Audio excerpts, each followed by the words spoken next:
We don't march and protest because we like to march From and New protest. York. All we want to do is be free. Shaun King. Hey, Shaun, sorry I misread your tease. What does it mean to have only white Democratic candidates left at the top?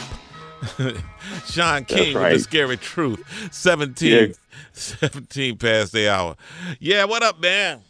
Good morning, man. Yeah, as we all know, Senator Kamala Harris, who's the only black woman running for the Democratic nomination, just dropped out earlier this week. And I just want to have a conversation and a moment of truth about her campaign. First, I hate the idea that white billionaires like Michael Bloomberg are just kind of parachuting into the race after everybody else has been campaigning for a year. And they're basically buying their way onto the debate stage by flooding the internet and radio and television with ads.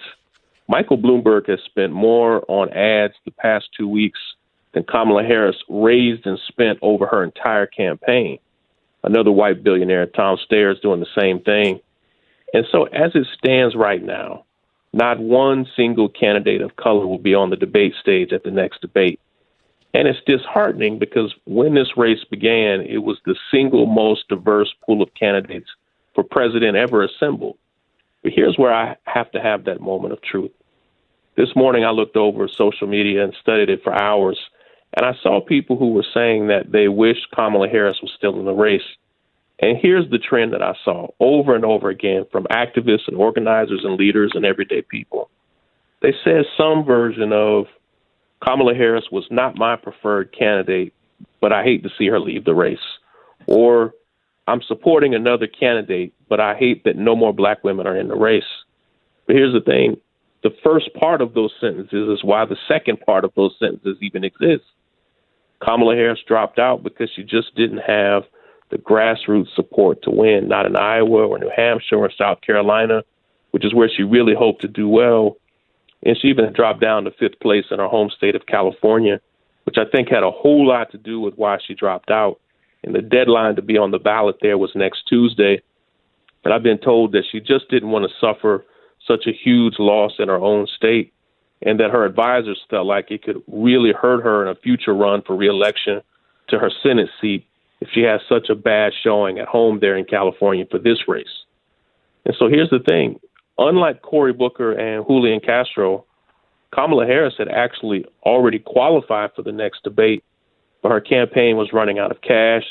It was having to let go of staff across the country. And they had several very public resignations from staff as well, which got horrible press.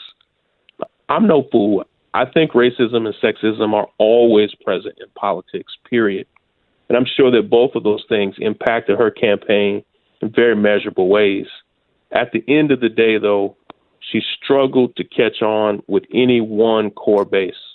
She was not the top choice of black voters or young voters or women voters, and she would have needed to crush it with one of those constituencies, if not all of them, to be able to be a top candidate in the polls. So I also hate that she's not in the race. I think we're going to have to support Cory Booker and Julian Castro to at least make sure that they make this next debate. Listen, I've got to run. I want to say some more of what I'm about to say next week. But I want to take a moment out, Tom, to thank you and Sybil and to all of the crew, from the engineers to the producers to the staff, all the way to HR and more. I want to thank all of you for your support over these past 4 years. I always knew that no matter what was going on in the world, whether I was a top trending topic for something crazy or winning an award for my work, whether I was loved or hated, I always knew that this crew had my back, and this made all the difference. I always knew that no matter what else went down, that I always had my TJMS family, and our listeners have supported me in 100 different ways across the years, and I don't even know where I'd be without that support. I love and appreciate you all so very much, and being on here for hundreds of Tuesdays and Thursday mornings has never felt like work for me, because I just knew I was on here with my friends. But Tom, my undergraduate and graduate degrees are in history.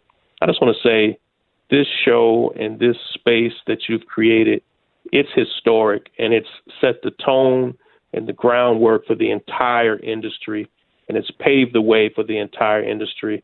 I'm just glad to be a tiny speck, a little part of all of this. So thank you for having me on.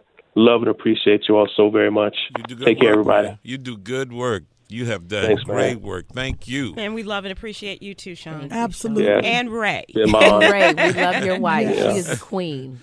Absolutely. She's the best. I love you all. All right, man.